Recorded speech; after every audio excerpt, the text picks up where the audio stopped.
ವೇದವಾಕ್ಯವನ್ನೆಲ್ಲ ಓದದಿಂಕನ್ನಡದಿ ಬೋಧಿಸುತ್ತ ಜನರ ಭೇದಾಮತಿ ಕೆಳಿಸಿರುವ ಸಾಲು ನಿಜಗುಣಿಗೆ ಮಣಿಯುವೆನೋ, ಸಾಲು ನಿಜಗುಣಿಗೆ ಮಣಿಯುವೆನೋ. ನಿಜವನ್ನರಿಸುವ ಶ್ರೀ ನಿಜ ಗುಣಿಯ ಗ್ರಂಥವನ್ನು ನಿಜವಾಗಿ ಬೇಡಿ ನಿಜದೊಂದ ಪುಳಗಿಸುವ ಸುಜನರಿಗೆ ನಿತ್ಯ ನಮಿಸುವೆನೋ, ಸುಜನರಿಗೆ ನಿತ್ಯ ನಮಿಸುವೆನೋ.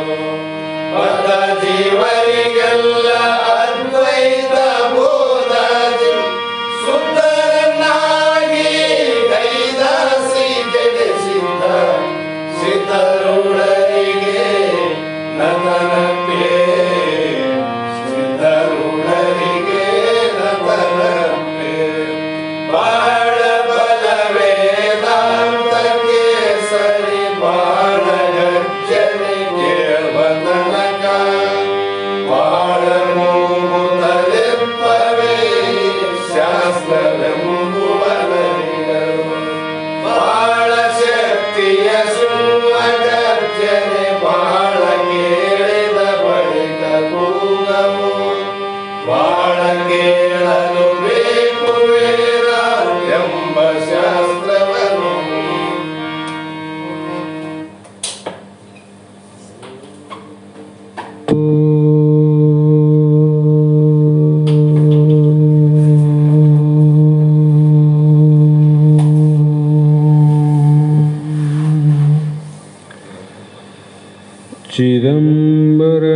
चिदंबरमठाधीशं सिद्धारूढयतीश्वरं शिष्यप्रशिष्यरूपेण बोधकं गुरुमाश्रये.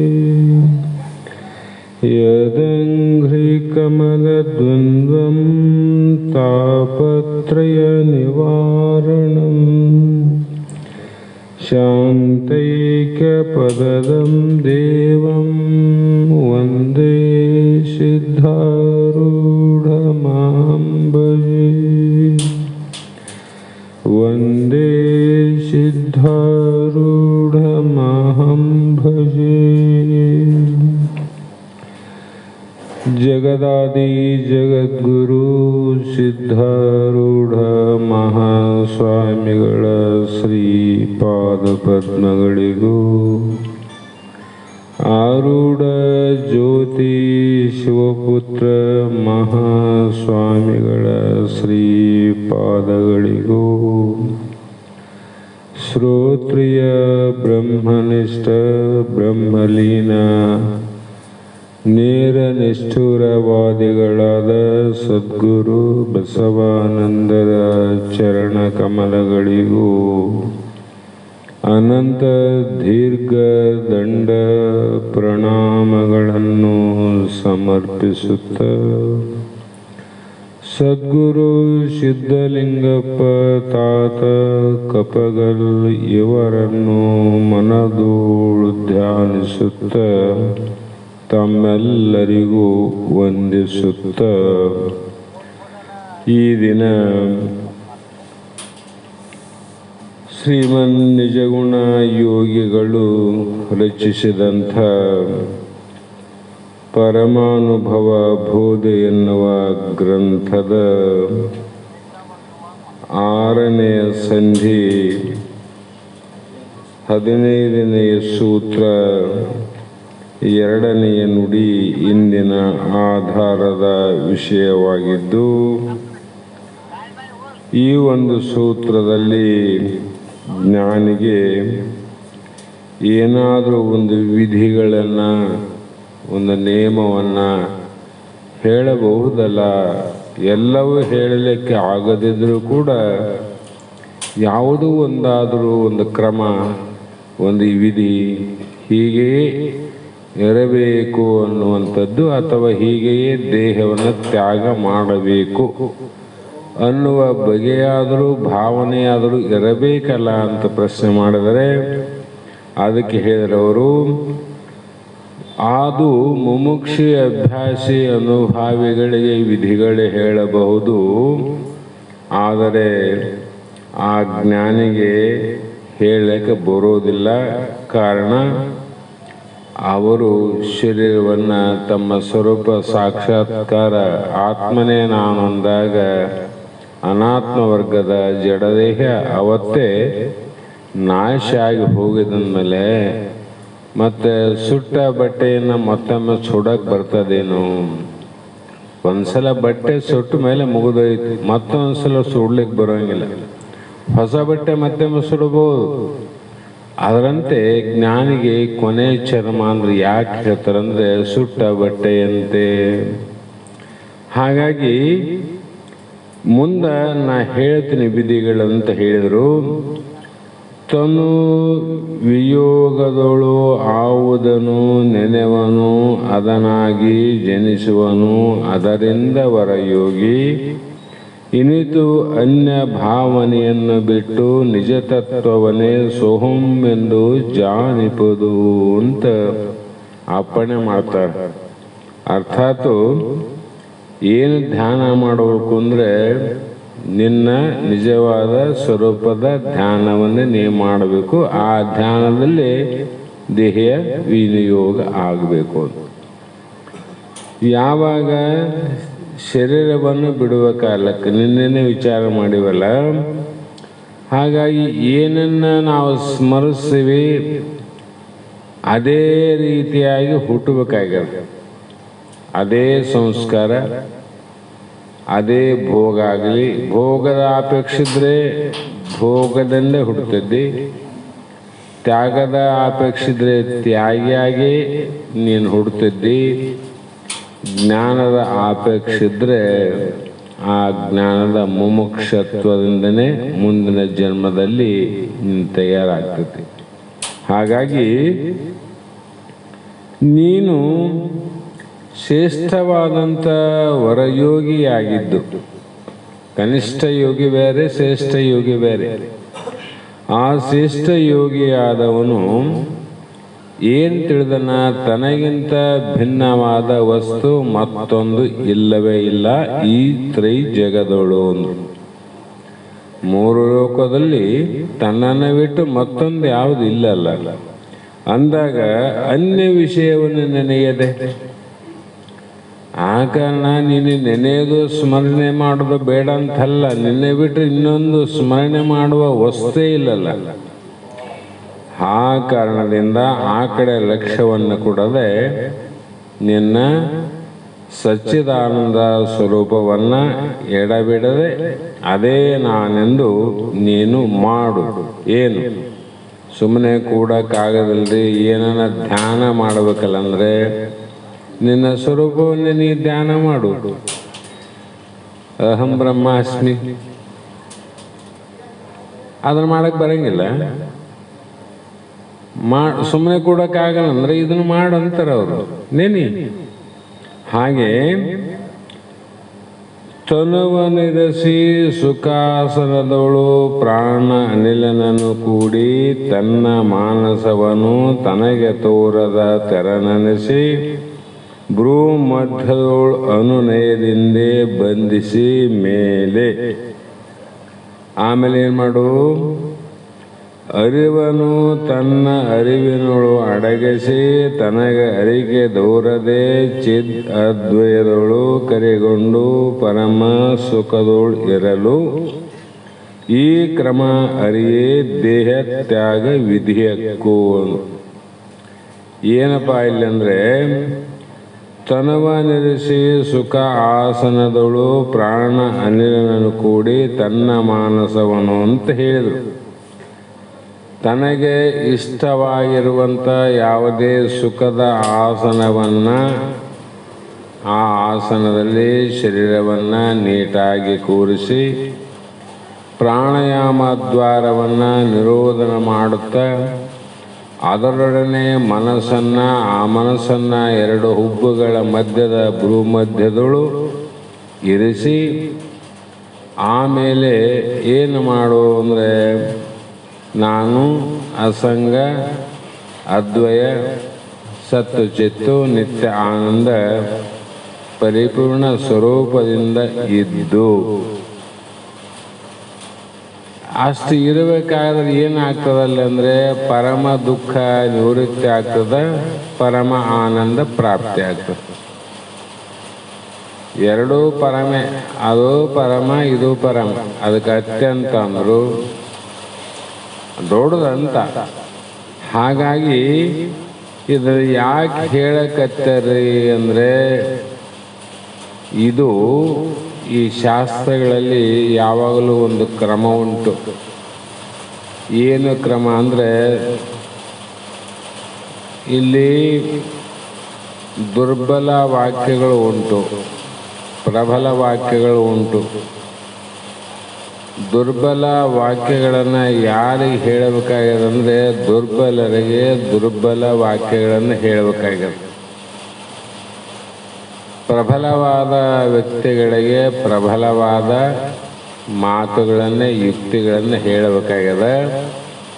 ಆ ಕಾರಣದಿಂದ ಇಲ್ಲಿ ನಿನಗೆ ಏನು ಮಾಡಲಿಕ್ಕೆ ಆಗದಿದ್ದರೆ ದೇಹ ತ್ಯಾಗ ಮಾಡುವ ಸಂದರ್ಭದಲ್ಲಿ ಇದನ್ನು ಮಾಡಂದ್ರು. ಮಾಡೋಕ್ಕಾಗ್ತದೇನು?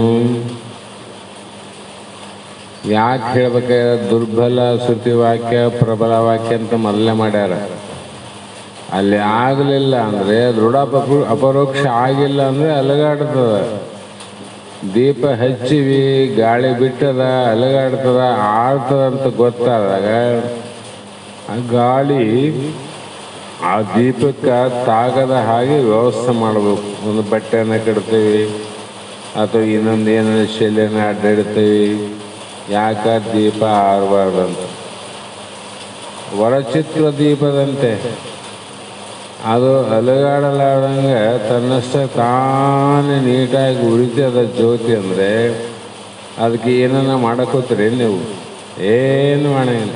ಪರಿಪೂರ್ಣ ಪ್ರಕಾಶ ಸ್ವರೂಪ ಅಂತ ಅಲ್ಲಿ. ಹಾಗಾಗಿ ಇಂಥ ರೀತಿಯನ್ನು ನೀನು ಮಾಡು. ಎಚ್ಚರ ಇದನ್ನಾದರೂ ಇಟ್ಟು ಒಂಥರ ಅವರು ಇದರ ಎಚ್ಚರ ಆದರಲ್ಲಿ ಈ ಎಚ್ಚರ ಬರಬೇಕಾಗಿದ್ರೆ ಪ್ರಯತ್ನ ಮಾಡಂತಾರೆ ಮಹಾತ್ಮರು. ಮಾಡೋ ಪ್ರಯತ್ನ ಆ ಸಮಯದಲ್ಲಿ ಇದನ್ನಾದರೂ ಮಾಡು. ಹಾಗೆ ಉಕ್ತ ರೀತಿ ದೇಹ ತ್ಯಾಗವನ್ನು ಈ ಪ್ರಕಾರ ದೇಹ ತ್ಯಾಗ ಹೇಳಿದ ಪ್ರಕಾರನೇ ಅರಿವನು ತನ್ನ ಅರಿವಿನೊಳು ಅಡಗಿಸಿ ತನಗೆ ಅರಿಕೆ ದೌರದೆ ಅದ್ವೈತಗಳು ಕರೆಗೊಂಡು ಪರಮ ಸುಖದೊಳು ಇರಲು ಈ ಕ್ರಮ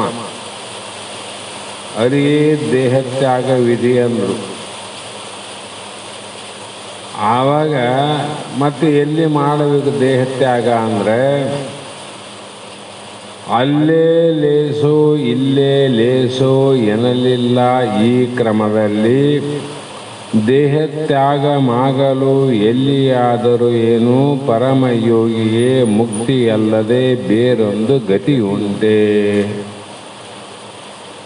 ಈ ಮಾತು ಕೆಲವು ಜನ ಹೇಳ್ತಾರೆ, ಕಾಶಿಯಲ್ಲಿ ದೇಹ ತ್ಯಾಗ ಮಾಡಿದ್ರೆ ಮುಕ್ತ ಆಗ್ತಾನೆ, ಕಾಶಿ ತೋನ್ ಮುಕ್ತ. ಇನ್ನು ಕೆಲವರು ಬೇರೆ ಬೇರೆ ಪುಣ್ಯಕ್ಷೇತ್ರಗಳಲ್ಲಿ ದೇಹ ತ್ಯಾಗ ಮಾಡಿದ್ರೆ ಲೇಸು ಅಂತಾರೆ. ಮತ್ತು ಕೆಲವರು ಅಲ್ಲಿ ಆಗಬಾರದು, ಇಲ್ಲಿ ಆದರೆ ಲೇಸು, ಇಲ್ಲಿಲ್ಲ ಅಲ್ಲಿ ಆದರೆ ಲೇಸು. ಇವೆಲ್ಲ ಸಮಸ್ಯೆಗಳುಂಟು. ಆದರೆ ಇದನ್ನು ಎಲ್ಲಿ ಹೇಳಿಲ್ಲ, ನುಡಿಯಲಿಲ್ಲ. ಯಾಕಂದರೆ ದೇಹ ತ್ಯಾಗ ಮಾಡಲು ಅಂದರೆ ದೇಹವನ್ನು ಬಿಟ್ಟರೆ ಎಲ್ಲಿಯಾದರೂ ಏನು, ಎಲ್ಲಿಯಾದರೂ ಏನಂತ, ಎಲ್ಲಿದ್ದರೇನು ಹೇಗಿದ್ದರೇನು ಪರಮಯೋಗಿ ಅಂದರೆ ಮೋಕ್ಷ. ಪರಮಯೋಗಿ ಬಿಟ್ಟು ಯೋಗಿಗೆ, ಸಾಧಕ ಯೋಗಿಗೆ ಮೋಕ್ಷ ಅಪೇಕ್ಷೆಗೆ ಮುಕ್ತಿ ಅಲ್ಲದೆ ಬೇರೊಂದು ಗತಿ ಉಂಟೆ ಅಂದರೆ ಮುಕ್ತಿ ಆಗೋದೇ ಶಾಶ್ವತ, ಬೇರೆ ಫಲಗಳು ಇಲ್ಲ. ಈ ರೀತಿಯಾಗಿ ಅಂತ ಹೇಳಿದ್ರು. ಕಾಶಿತೋನ್ಮುಕ್ತ ಅಂತ ಶಾಸ್ತ್ರಗಳಲ್ಲಿ ಬರ್ದಾವ. ಅದು ಯೋಗದಲ್ಲಿ ವೃತ್ತಿ ಕಾಶಿ ಕ್ಷೇತ್ರ ಅಂತ ಬರ್ತಾವಲ್ಲಿ ಇವು. ಆ ಕಾಶಿ ಕ್ಷೇತ್ರ ಸಹಸ್ರದಳ ಮಧ್ಯದಲ್ಲಿ ವೃತ್ತಿ ನಿಂತಿತು ಅಂದರೆ ಅದು ಮುಕ್ತನ ಸ್ಥಿತಿ ಅಂತ. ಅದು ಬಿಟ್ಟು ಏಷಿ ಪಾಪವನ್ನು ಮಾಡಿ ಕಾಶಿಗೆ ಹೋದಲ್ಲಿ ಏನಾಯಿತು ಅಂತ ಮಹಾತ್ಮನಂತ. ಏಷಿ ಪಾಪವ ತನ್ನಲ್ಲಿ ಇಟ್ಟುಕೊಂಡು ಕಾಶಿಗೆ ಹೋದಲ್ಲಿ ಏನಾಯಿತೋ ಇಲ್ಲಿದ್ರೆ ಕಾಶಿ ತಗೊಂಡು ಮುಕ್ತ ಅಂದ್ರೆ, ಇಲ್ಲಿದ್ರೆ ಏನಿಲ್ಲ ಅಂತ ಹೇಳ್ತಾರೆ. ವಿಚಾರ ಮಾಡ್ತಾರೆ. ಅದಕ್ಕೆ ಗುರುಮುಖದಿಂದ ಕೇಳ್ಬೇಕಂತ. ಏನಂದ್ರೆ ಎಷ್ಟೋ ಜನ ನಮ್ಮ ಕಣ್ಣೆರೆಗೆ ಆಗ್ಯದ. ನಮ್ಮ ಕಾಕರಲ್ ಗ್ರಾಮದಲ್ಲಿ ರಾಯಚೂರರು ಒಬ್ಬರಿದ್ದರು. ಅದು ಹಿಂದಿನ ಕತೆ ಹೇಳಂಗಿಲ್ಲ. ಆದರೆ ವಿಶೇಷವಾಗಿ ಅವರು ಮಾಡಲಾರದ ಕಾರ್ಯಗಳನ್ನು ಮಾಡಿದ್ರು. ಅವರು ದೇಹತ್ಯಾಗ ಮಾಡುವಂಥ ಸಮಯ ಬಂತು. ಆ ಸಮಯದಲ್ಲಿ ಅವರ ಮಗ ರಾಯಚೂರಲ್ಲಿದ್ದ. ಪ್ರಥಮದಲ್ಲಿ ಸಿನಿಮಾ ಆ್ಯಕ್ಟರ್ ಆಗಿ ಒಂದು ಸಿನಿಮಾ ಕೂಡ ಮಾಡಿದ್ದ. ಅವಾಗ ದೊಡ್ಡ ಲೆಕ್ಕ. ಆವಾಗ ಅಂಥ ಒಂದು ದೇಹವನ್ನು ಎಲ್ಲಿ ಕರ್ಕೊಂಡು ಹೋದಂದರೆ ಶ್ರೀಶೈಲಕ್ಕೆ ಕರ್ಕೊಂಡು ಹೋದ. ಶ್ರೀಶೈಲಕ್ಕೆ ತಗೊಂಡೋಗಿ ಅಲ್ಲೇ ಇಟ್ಟು ನಮ್ಮ ತಾಯಿ ಅಲ್ಲೇ ದೇಹತ್ಯಾಗ ಮಾಡಿದ್ರೆ ಪುಣ್ಯ ಬರ್ತದೆ. ಮೋಕ್ಷ ಎಂಬುದು ಗೊತ್ತಿಲ್ಲ, ಮೋಕ್ಷ ಅಂತ ಇಟ್ಕೋ ಆಗಬಹುದು ಅಂತಕ್ಕಂಥ ಭಾವದಿಂದ ಅಲ್ಲಿ ಹೋದ ಮೇಲೆ 2-3 ದಿನದಲ್ಲಿ ಅಲ್ಲೇ ಸತ್ಲು, ಅಲ್ಲೇ ಮಣ್ಣು ಮಾಡಿದರು. ಮೋಕ್ಷ ಆಗ್ತದೇನು? ಹಂಗಿದ್ರೆ ಶ್ರೀಮಂತರೆಲ್ಲರೂ ಕಾಶಿಯಾಗೊಂದು ಶ್ರೀಶೈಲಗೊಂದು ಮೊದಲೇ ಅಡ್ವಾನ್ಸ್ ಮನೆ ಮಾಡಿಬಿಡ್ತಾರೆ. ಮನೆಯೇ ಬೇಕಂತೇನದು, ಬಿಲ್ಡಿಂಗ್ ಬೇಕಂತಿಲ್ಲ, ಯಾವುದು ಬೇಕಿಲ್ಲ. ಸಣ್ಣ ಜೋಪಡಿ ಹಾಕೊಂಡು ಒಂದೊಂದು ಖಾಯ ಮಾಡಿಬಿಡೋರು. ಅಂದರೆ ಇಡೀ ಜಗತ್ತಿನ ಎಷ್ಟೇ ಜನ ಇದ್ದರೂ ಕೂಡ ಎಲ್ಲರೂ ಕಾಶಿ ಶ್ರೀಶೈಲ ಪರ್ವತದಲ್ಲಿ ಸತ್ತು ಹೋಗ್ತಿದ್ರು ವಿನ ಊರಾಗ ಯಾರು ಸಾಯ್ತಿದ್ದಿಲ್ಲ. ಮೋಕ್ಷ ಅಂತಂದ್ರೆ ಯಾರು ಬಿಡ್ತಾರೆ? ಇಲ್ಲಿ ಮಾಡೋದೆಲ್ಲ ಪಾಪ ಏನು ಮಾಡ್ಬೇಕಾದ ಎಲ್ಲ ಮಾಡೋದು. ಸಾಯೋ ಸಂದರ್ಭ ಬಂದಾಗ ಕಾಶಿಗೆ ಹೋಗಿ ದೇಹ ಬಿಡೋದಪ್ಪ. ಎಷ್ಟು ಸರಳಿತ್ತು ಮುಕ್ತಿ ಅಂದರೆ ವಿಚಾರ ಮಾಡಬೇಕಿಲ್ಲ. ಹಾಗೆಯೇ ಇಲ್ಲಿ ಹೇಳ್ತಕ್ಕಂಥ ಮಾತು ಕಾಶಿ ರಾಮೇಶ್ವರ ಅಂತ ಒಳ್ಳೆವು. ಮತ್ತು ಕೆಲವು ದೇವಸ್ಥಾನ ನದಿ ತೀರಗಳಂತೂ ಒಳ್ಳೆವು. ಜನ ಹೇಳ್ತಾರಲ್ಲ ಇವೆಲ್ಲ ಒಳ್ಳೆವಂತ. ಆದರೆ ನಾವು ಈಗ ಹೇಳಿದ ಕ್ರಮದಿಂದ ದೇಹ ಎಲ್ಲಿ ತ್ಯಾಗ ಮಾಡಿದ್ರೆ ಮುಕ್ತ ಆತ ನೋಡಿ. ಈ ಕ್ರಮ ಹೇಳ್ಯಾರಲ್ಲ ಅವರು. ಇಂಥ ಆಸನ ಹಾಕಿ ಪ್ರಾಣವನ್ನು ನಿಲ್ಲಿಸಿ ಮನ ತನ್ನ ಸ್ವರೂಪದಲ್ಲಿ ಇರಿಸಿ ಆ ಥರವಾಗಿ ಎಲ್ಲಿ ಬಚ್ಚಲ್ದಾಗ ದೇಹ ಬಿಟ್ಟರು ಕೂಡ ಮುಕ್ತನೇ. ಸ್ಮಶಾನದಲ್ಲಿ ದೇಹ ಬಿಡು ಮುಕ್ತನೇ. ಹಾಗಾಗಿ ಇದು ಇಲ್ಲದೆ ಎಲ್ಲಿ ದೇಹ ಬಿಟ್ಟರು ಕೂಡ ನೀನು ಅಮುಕ್ತನೇ ವಿನ ಮುಕ್ತ ಆಗಲಿಕ್ಕೆ ಸಾಧ್ಯ ಇಲ್ಲ. ಹಾಗಾಗಿ ಇಲ್ಲಿ ಘಟ ಭಗ್ನವಾಗಲು ಘಟ ಆಕಾಶ ಮಹಾಕಾಶ ಮಠಾಕಾಶದಲ್ಲಿ ಐಕ್ಯ ಆಗ್ತದೆ. ಅದರಂತೆ ತಿಳಿ ನಿಜ ಆಕಾಶದಳು ಘಟ ಆಕಾಶವ ಅಚ್ಚಳಿಯದ ಘಟ ಭಿನ್ನವಾಗಲು ಘಳಿನೇ 5 ಪಾಂಗು ವರಯೋಗಿ ತನುವಿಂತಿ ಅಳಿಯೇ ಬ್ರಹ್ಮದೋಳು ಒಂದಿ ಸುಖವಿರ್ಪ. ಇಲ್ಲಿ ಮಠ ಯಾವುದಂದ್ರೆ ಬ್ರಹ್ಮ, ಘಟ ಯಾವುದಂದ್ರೆ ಜೀವ. ಜೀವಾತ್ಮ ಘಟಾಕಾಶ, ಪರಮಾತ್ಮ ಮಠಾಕಾಶ. ಆ ಕೊಡದಲ್ಲಿದ್ದಂಥ ಕೊಡ ಹೊಡೆದು ಹೋದಾಗ ಕೊಡದೊಳಿರುವ ಆಕಾಶ ಘಳಿಲನೆ ಅಂದರು. 2 ತಾಸು ಬಿಟ್ಟ ಮೇಲೆ ಮಠದ ಬೈಲಲ್ಲಿ ಸೇರ್ತದೇನದು. ಕೊಡ ಹಿಂಗೆ ಓಡೋದ ತಕ್ಷಣ ಅದೆಲ್ಲೋಯ್ತು, ಮಠದಲ್ಲಿ ಐಕ್ಯ ಆಯಿತು. ಅದರಂತೆ ಘಳಿಲನೆ 5 ಪಾಂಗು ಒಂದು ತಡ ಇಲ್ಲದೆ ಗಳಿನ ಶೀಘ್ರ ಅಂತ ಹೊಂದುವ ಹಾಗೆ ವೇಗವಿಷನ ತನು ವಿಂತು ಅಳಿಯೇ. ಈ ಘಟ ಒಡಿತು ಅಂದರೆ ಈ ಜೀವಾತ್ಮನ ಎಲ್ಲಿ ಅಂದರೆ ಪರಮಾತ್ಮಳು ಹೊಂದುವುದು ಅಂದರೆ ಕೂಡುವುದು, ಎಷ್ಟೊತ್ತಿಗೆ ಅಂದರೆ ಶೀಘ್ರವೇ. ಹಿಂಗಾಗಾದ್ರೆ ಹಿಂಗೆ ಹೋಗಿ ಬಿಡುತ್ತೆ, ಇಲ್ಲಿ ನಡೆದಿರ್ತದೆ ಈ ಕಡೆ ನಡೆಯೋದ ಆ ಪ್ರಶ್ನೆ ಉರುಳೇ ಇಲ್ಲ ಅದಕ್ಕೆ. ಹೀಗೆ ತನುನಾಶವಾಗಲು ಬ್ರಹ್ಮದೊಳು ಕೂಡಿ ಆನಂದದಿಂದ ಇರುವನು. ಈ ಕ್ರಮವನ್ನು ಪಾಲನೆ ಮಾಡಿದರೆ, ಈ ಕ್ರಮ ಮತ್ತೆ ಇಂದ್ರಿಯನೊಳು ಮತಿಬೇಕು. ಮುಮುಕ್ಷುಗೆ ಸಂದೇಹವಿಲ್ಲದ ಅಭ್ಯಾಸಿಗೆ ಒಂದಿರಬೇಹುದು ರವಿಯೋಳ್ ಬುದ್ಧಿ ಕೇಳು ಇಂದು ಕೇಳಂದುಗೆಯ ಅಡಿಯ ಚಂದನಗಂಧಿ ಅಂತ ಇಲ್ಲೊಂದು ಮಾತು ಹೇಳ್ತಾರೆ. ಘಟ ಅಂದರೆ ಕೊಡ ಹೊಡಿತಲ್ಲ, ಆ ಕೊಡದಲ್ಲಿರ್ತಕ್ಕಂಥ ಆಕಾಶ ಮಠಾಕಾಶಲ್ಲೇ ಲೀನ ಆಯಿತು, ಐಕ್ಯ ಆಯಿತು. ಯೋಗಿ ಶರೀರ ನಾಶ ಆಗಲು ದೇಹ ಉಪಾಧಿ ತ್ಯಾಗ ಮಾಡಿದಾಗ ಅದು ಬ್ರಹ್ಮದೊಡನೆ ಕೂಡಿಕೊಂಡು ಆನಂದದಿಂದ ಇತ್ತು ಅಂತ ಅರ್ಥ ಆಯಿತು. ಈ ಮರಣ ಸಮಯದಲ್ಲಿ ಮುಮುಕ್ಷುಗಳು ಏನು ಮಾಡಬೇಕಾಗ್ಯದಂದರೆ, ಮುಮುಕ್ಷಿ ಅಭ್ಯಾಸಿ ಅನುಭಾವಿ ಮೂವರು ತಮ್ಮ ಬುದ್ಧಿಯನ್ನು ಇಂತಿಂಥ ಜಾಗದಲ್ಲಿ ಇಡಬೇಕಂತ, ಇಂತಿಂಥ ಜಾಗದಲ್ಲಿ ಇಡಬೇಕು. ಏನು ಅಂದರೆ ಇಲ್ಲಿ ಇಂದ್ರಿಯನೋಳು ಅಂತ ಬರೆದಾರೆ. ಇಂದ್ರಿಯನೋಳು ಅಂದರೆ ಚಂದ್ರ ದೇವತಾ ಅಭಿಮಾನಿ. ಯಾವ್ದಕ್ಕ ಮನಸ್ಸಿಗೆ ಈಡನಾಡಿಯಲ್ಲಿ ಮತಿ ಅಂದರೆ ಬುದ್ಧಿ ಇಡಬೇಕು. ಸಂಶಯ ಆದಿಲ್ಲದೆ ಅಭ್ಯಾಸಿಗೆ ರವಿಯೊಳೊಂದೇ ಸೂರ್ಯ ಅಭಿಮಾನ ಬಲಗಡೆ. ಪಿಂಗಳ ನಾಡಿಯಲ್ಲಿ ಬುದ್ಧಿ ಹೊಂದಿರಬೇಕು. ಈ ರೀತಿ ಕೂಡಿಕೊಂಡು ಇರಬೇಕು ಅಂದರು. ಯಾರಿರಬೇಕು? ಮುಮುಕ್ಷಿ ಎಂಬಾತನು ಮೊದಲೇದವನು ತಾನು ಈಡನಾಡಿಯ ಅಭಿಮಾನಿಯಾದ ಚಂದ್ರನಲ್ಲಿ ತನ್ನ ಬುದ್ಧಿಯನ್ನು ಮರಣಕಾಲಕ್ಕೆ ಇಟ್ಟು ಪ್ರಾಣ ಬಿಡಬೇಕಂತ. ಇದು ಮೊದಲೇ ಹೇಳಿನಿ, ಭಾಳ ಕಠಿಣ ಅಂತ ಹೇಳಿ ನಾನು. ಯಾಕೆ ಹೇಳಬೇಕಾಗ್ಯದಂದರೆ ರೋಚಕ ವಾಕ್ಯ ಅಂತ, ದುರ್ಬಲ ವಾಕ್ಯವನ್ನು ಹೇಳಬೇಕು. ಅದನ್ನು ಸಾಧನೆ ಮಾಡಿ ಪ್ರಬಲಕ್ಕೆ ಬರ್ತಕ್ಕಂಥ ಎಷ್ಟೋ ಜನರ. ಆ ಕಾರಣಕ್ಕಾಗಿ ಅಭ್ಯಾಸಿ ಪಿಂಗಳ ನಾಡಿಯ ಅಭಿಮಾನಿಯಾದ ಸೂರ್ಯನಲ್ಲಿ ಬುದ್ಧಿಯನ್ನು ಇರಿಸಿ ಪ್ರಾಣವನ್ನು ಬಿಡಬೇಕಂತ. ಇದು ದೊಡ್ಡ ಸಮಸ್ಯೆ ಅದು. ಈ ಬುದ್ಧಿ ಅಲ್ಲಿ ಇಡಬೇಕಂದ್ರೆ ಮನಸ್ಸನ್ನು ತಗೊಂಡ ಬುದ್ಧಿ ಹೋಗ್ಬೇಕಿಲ್ಲ, ಮನಸ್ಸನ್ನು ಬಿಟ್ಟು ಬುದ್ಧಿ ಹೋಗಿ ಬರ್ತದ. ಬುದ್ಧಿ ಎಲ್ಲಿ ಅದ ಅಲ್ಲಿ ಮನಸ್ಸದ, ಮನಸ್ಸಲ್ಲಿ ಅದ ಅಲ್ಲಿ ಬುದ್ಧಿ ಅದ, ಮನ ಬುದ್ಧಿ ಎಲ್ಲಿ ಅದ ಅಲ್ಲಿ ಚಿತ್ತ ಅದ. ಇವು ಒಂದೇ.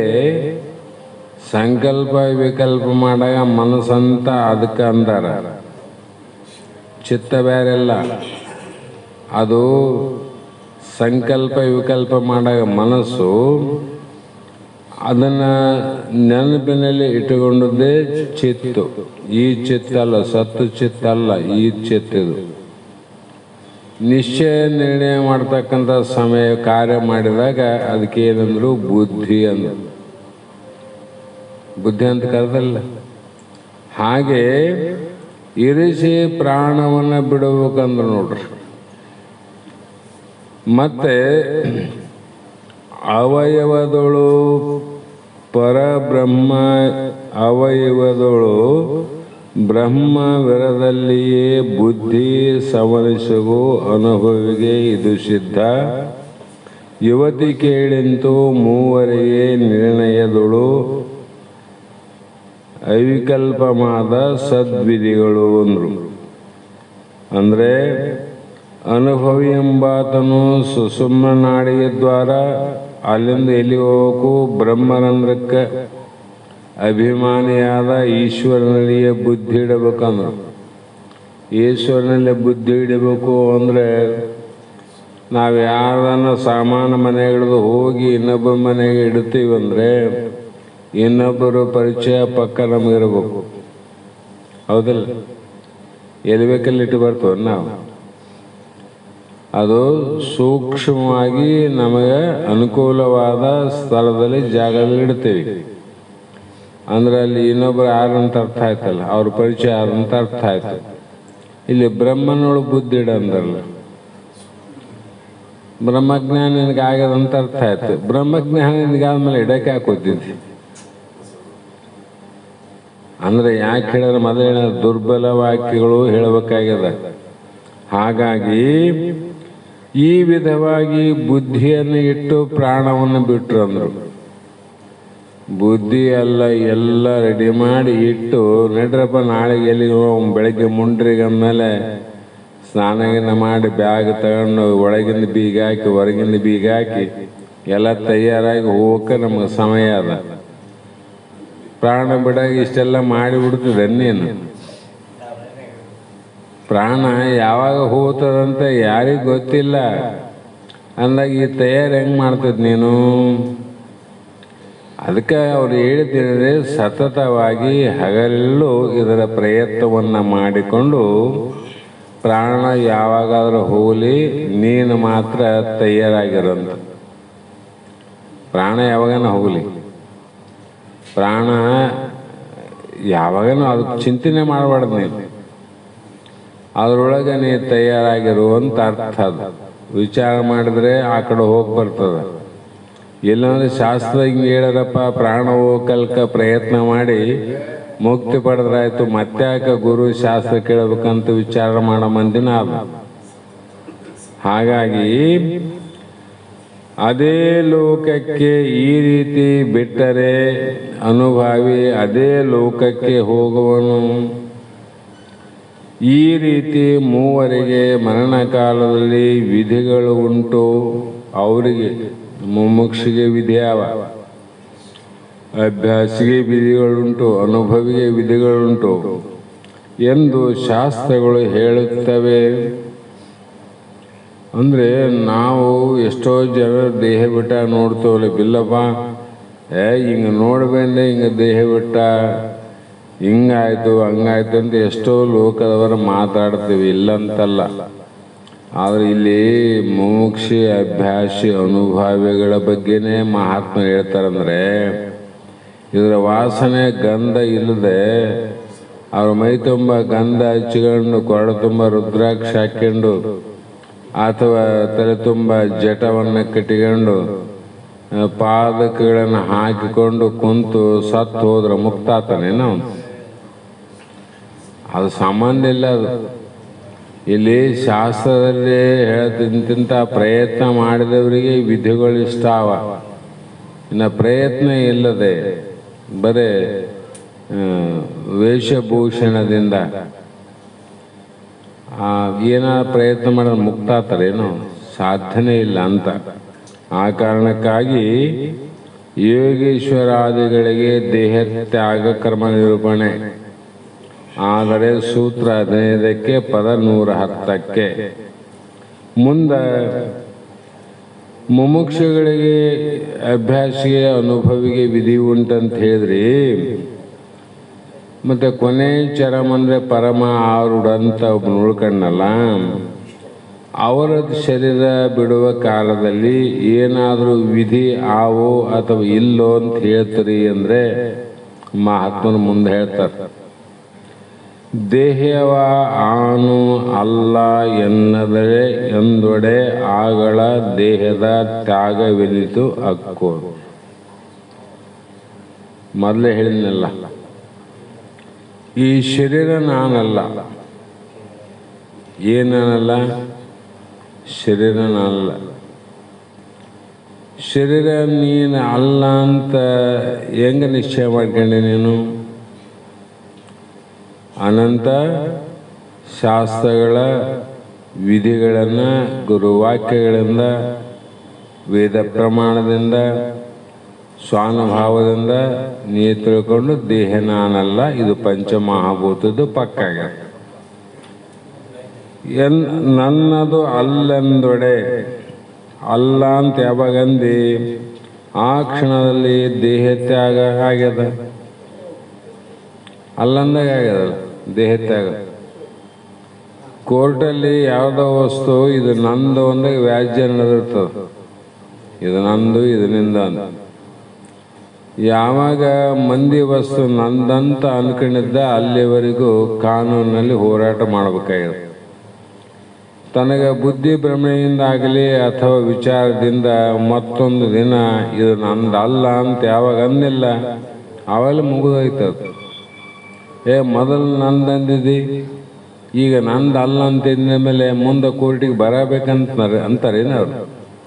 ಆದ್ರೆ ಹುಡುಗ ಅವ್ರು ನಂದಲ್ಲ ಅಂತ ಒಪ್ಪಿಕೊಂಡಾರ ಅಂತೇಳಿ ನಿರ್ಣಯ ಮಾಡೇ ಬಿಡ್ತಾರೆ. ಅದರಂತೆ ಇಲ್ಲಿ ಕೂಡ ಘಟದಂತೆ ಪರಿದೃಶ್ಯಮಾನವಾಗಿ ತೋರುವ ಈ ಶರೀರ, ಯಾಕೆ ನಾವು ಶರೀರ ಇಲ್ಲ ಅಂತ ಪ್ರಮಾಣಬದ್ಧವಾಗಿ ಅನುಭವದಿಂದ ತಿಳ್ಕೊ. ಘಟ ದೃಷ್ಟ, ಘಟ ಭಿನ್ನ. ಕೊಡವನ್ನು ನೋಡುವವನು ಕೊಡಕ್ಕಿಂತ ಬೇರೆ ಏನಿಲ್ಲ. ಮನೆಯನ್ನು ನೋಡುವವನು ಮನೆಗಿಂತ ಬೇರೆ ಇಲ್ಲ. ಪುಸ್ತಕ ನೋಡೋವನು ಪುಸ್ತಕಕ್ಕಿಂತ ಬೇರೆ ಇಲ್ಲ. ಮತ್ತು ದೇಹ ನೋಡ್ತಾರೆ ಅಂದರೆ ದೇಹಕ್ಕಿಂತ ಬೇರೆ ಇರಬೇಕಲ್ಲ, ಇರಬೇಕು. ಅದರಂತೆ ಇದ್ದೀನಂತ ನಿಶ್ಚಯ ಜ್ಞಾನ ಯಾವಾಗಾಯಿತು? ಪಂಚಮಹಾಭೂತದ ದೇಹ ನಾನು ನೋಡ್ತೀನಿ, ಅದರಿಂದ ಈ ದೇಹ ನಾನಲ್ಲ. ಅದಕ್ಕೆ ವಿರುದ್ಧವಾದ ಪಂಚಲಕ್ಷಣದಿಂದ ಸತ್ತು ಚಿತ್ತು ನಿತ್ಯ ಆನಂದ ಪರಿಪೂರ್ಣ ಪರಮಾತ್ಮನೇ ಪರಬ್ರಹ್ಮನೇ ನಾನಂತ ಯಾವ ಕಾಲಕ್ಕೆ ನಿಶ್ಚಯ ಆಗದ ಅವಾಗ ನ್ಯಾಯನ ಮುಗಿದೈತಲ್ಲ ನ್ಯಾಯ. ಮತ್ತೆ ಕೋರ್ಟಿಗೆ ಬರ್ರಿ ಅಂತ ಯಾರು ಕರೀತಾರೆ? ನ್ಯಾಯ ಮುಗಿದೋಯ್ತು. ಅದರಂತೆ ಆ ದೇಹತ್ಯಾಗವು ಅವನಿಗೆ ಸಂಭವಿಸುತ್ತದೆ. ಆದ್ದರಿಂದ ಪರಮ ಆರೂಢನಿಗೆ ಯಾವುದೋ ಒಂದು ವಿಧಿಯು ಹೇಳಲ್ಪಡುವುದಿಲ್ಲ. ಪರಮ ಆರೂಢನಿಗೆ ಯಾವ ಒಂದು ನೇಮ ಇಲ್ಲ. ಯಾಕಂದ್ರೆ